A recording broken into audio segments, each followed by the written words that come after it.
The Royal Rumble event is just around the corner, and over the course of its history, it has given us some of the most iconic and infamous matchups in pro wrestling history. Have you ever thought of the possibility of what it would have been like if the runner up of every single Royal Rumble ended up winning the matchup and faced off the champion of their choosing? So, in today's video, we're going to be tackling every single runner up in the Royal Rumble's history and see what the matchup at WrestleMania would have looked like had they won the match instead. Kicking it off with 1988, the inaugural Royal Rumble matchup, unless if you count the 1987 match that was at a live show that was actually won by the One Man Gang. And coincidentally enough, the One Man Gang came up as the runner-up here in this matchup. So what would have looked like at WrestleMania 4 if Hulk Hogan one-on-one versus the One Man Gang? Not really a matchup I think that a lot of people would be looking forward to if you ask me. Of course, we're going to also be ignoring the fact that the championship was in a tournament and it was up for grabs. We'll just say it was Hogan versus the One Man Gang. In 1989, Ted DiBiase came up as the runner-up, and what it would look like if he challenged Randy Savage at WrestleMania, essentially moving everything back a year. WrestleMania 5 could have been Savage versus DiBiase. I think you could make the argument that this should have been the matchup for 1990. WrestleMania 6 could have been headlined by Mr. Perfect and Hulk Hogan. I have nothing against the Ultimate Warrior, and that matchup was great in its own right, but can you imagine Mr. Perfect at this time and period taking on against Hulk Hogan for that WWF title?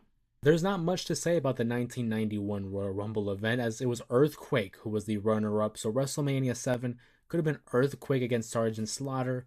I'm going to have to respectfully pass. 1992 was a special case here because Ric Flair won the matchup that would have crowned him the WWE Champion at that Royal Rumble event, but for the sake of the argument here, let's say Royal Rumble wasn't the matchup that he would win it at. Ric Flair wins it later down the line, so Sid versus Ric Flair at WrestleMania 8, and it would have been a natural progression in their story as they had that battle at the Royal Rumble. Sid versus Flair, I'm intrigued, but not overly excited. But what I am excited is the 1993 version where Randy Savage wins instead of Yokozuna, and he takes on Bret the Hitman Hart at WrestleMania 9. Sign me up. Yes, yes, yes. Interesting case in 1994 where Lex Luger and Bret Hart both won the Royal Rumble matchup in a tie, essentially. But in this case, the runner-up, I guess, would have been Shawn Michaels. So how about Shawn Michaels versus Yokozuna at WrestleMania 10? I don't know, a very contrasting style here in this matchup. I'm intrigued, to tell you the truth, but not a matchup I ever would have imagined, truthfully. 95, the British Bulldog versus Diesel. We have seen this a couple of times in the New Generation era, but to see it at WrestleMania 11, I don't know if it would have been the box office that they would have wanted it to be. In 1996, Diesel versus Bret Hart. Again, another set of matches that we've seen in the New Generation era. I think it could have fared pretty well, but I do think the Shawn versus Bret dynamic was way better. Which leads us to 1997. Now, Bret Hart would have been the winner as he was the runner-up, and heading into WrestleMania 13, it was Psycho Sid as the champion, but I'm going to tweak it a little bit here, and in this world, Shawn never vacates that title in February where he loses his smile. Instead, it would have been Bret Hart and Shawn Michaels, WrestleMania 13, like it was technically supposed to be. You know me, I'm always down for Bret versus Shawn, one of the all-time great rivalries. In 98, first time ever, The Rock versus Shawn Michaels at WrestleMania 14, two of the most influential wrestlers of my childhood. I would have 100% wanted to have seen this. 1999, Rock and Austin, no matter what, it was going to take place. Stone Cold would have been the runner-up that won the Royal Rumble matchup, and of course The Rock, champion heading into WrestleMania 15, an all-time classic. Wouldn't change it. In 2000, The Big Show versus Triple H. Yeah, I'm going to have to respectfully pass. 2001, Kane versus The Rock. I'm interested. I don't know about for WrestleMania, but I would have been interested in this. 2002, Kurt Angle and Chris Jericho at WrestleMania 18. There's no way it could have been any worse than what we saw with Triple H and Jericho as the main event. Again, it would have been difficult to top Rock and Hogan, but Angle versus Jericho at that time would have been heel versus heel, so I don't know if it would really work dynamic wise, but in ring, sure, why not? 2003, The Undertaker versus Kurt Angle. Yes, I mean, in a word, these two at the peak of their powers. The Undertaker looked like, at this point, he was like in the best shape of his career, and Kurt Angle is a wrestling machine. 100% would have loved this. I also want to preface, as we enter the Ruthless Aggression era and they have two different options for championships, this is strictly going to be for the WWE Championship. So that leads us to 2004, where it could have been the Big Show versus Eddie Guerrero for the WWE title. Hey, I got nothing for love for Big Show, but again, not a matchup that I would be waiting in line for. 2005, John Cena versus JBL, a matchup that did happen at WrestleMania and would be the first of 17 title runs for John. 2006, Randy Orton versus John Cena for the WWE title. I'm really surprised this match never took place at WrestleMania, but it could have at WrestleMania 22. I would have been down. 2007 would have been WrestleMania 23, Shawn Michaels versus John Cena, which in fact did happen. I'm seeing a little bit of a pattern here in the Ruthless Aggression era. 2008, Triple H versus Randy Orton, which again kind of happened at WrestleMania 24. The only difference was John Cena was in it, so it made it a triple threat match. But given how WrestleMania 25 worked out, would it have been the right call? I think it worked out in the end for 24.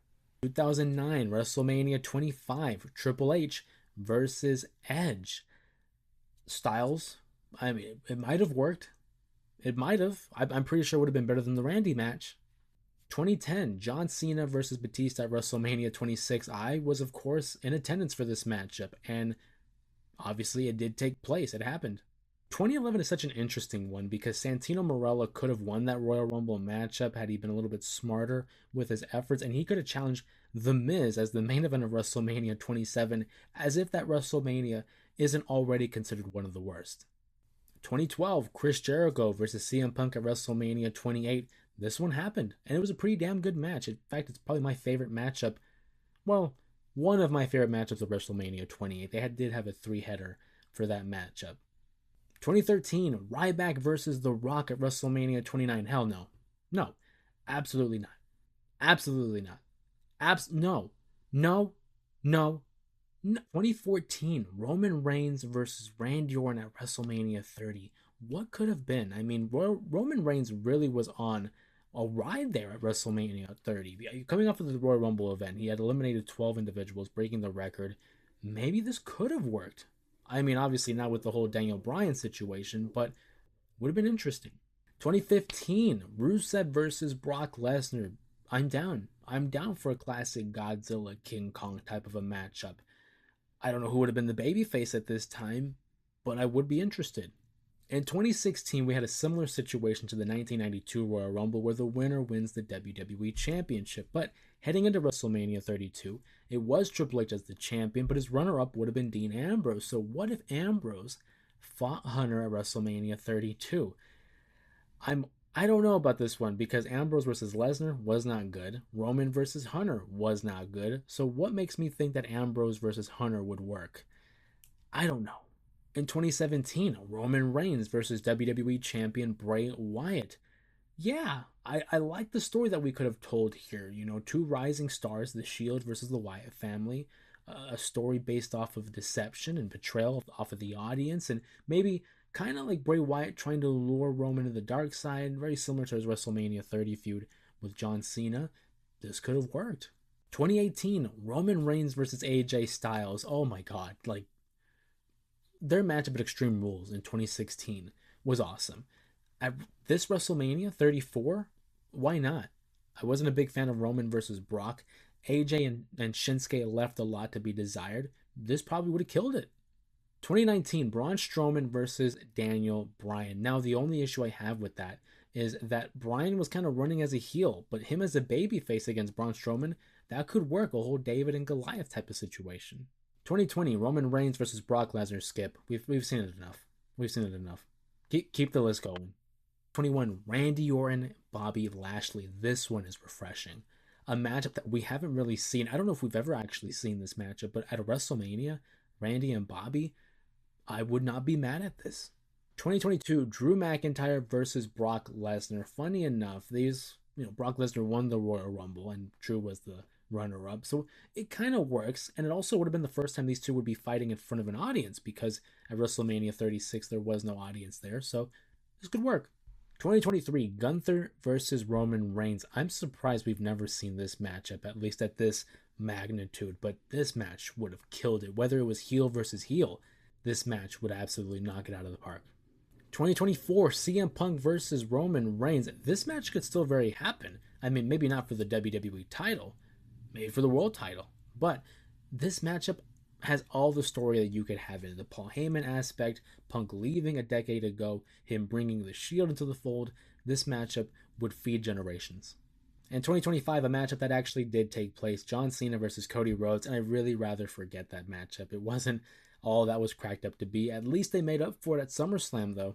And why not? The Women's Royal Rumble is a thing. Let's check out the Women's Royal Rumble, as in 2018, Nikki Bella versus Charlotte Flair at WrestleMania. I'm not really that interested. I've never really been that much of a Nikki Bella fan. Nothing against her, just not for me. 2019, Becky Lynch versus Ronda Rousey. I think it should have been that matchup, but having Charlotte involved, that was fine. It worked, I thought, for what it was. But I think it very well could have been Becky Lynch versus Ronda Rousey. 2020, Shayna Baszler versus Becky Lynch, a matchup that did happen, but I do think Shayna should have won this Royal Rumble to begin with. She should have won it, go on to defeat Becky Lynch. They didn't go that route, and look how it turned out for Shayna. 2021, Rhea Ripley versus Asuka. This matchup did actually happen, and it ruled. 2022, Charlotte Flair versus Becky Lynch. I would be interested in this for, a WrestleMania, a big-time event, two of the WWE's biggest stars. Why not? 2023, Liv Morgan versus Charlotte Flair. Again, a matchup that we haven't seen at this level. I'm not mad at it. 2024, Rhea Ripley versus Liv Morgan. Now, this matchup, again, it would be early on in their story, the revenge tour of Liv Morgan, but still, the chemistry these two have, as a tag team or as opponents, you can't deny it. It would be great. And in 2025, Roxanne Perez versus Io Sky. You guys already know how I feel about both women. Two of the very best when they're at the top of their game. And I genuinely believe that Io is one of the best wrestlers in the world, and Roxanne Perez is not far from it as she continues to rise the ranks of the WWE roster. But if you want to get a little bit more for your Royal Rumble fix and you want some more Royal Rumble content, make sure you check out this video where I name every single Royal Rumble entrant in its entirety, as well as this video where I talk about some of the best records in Royal Rumble history.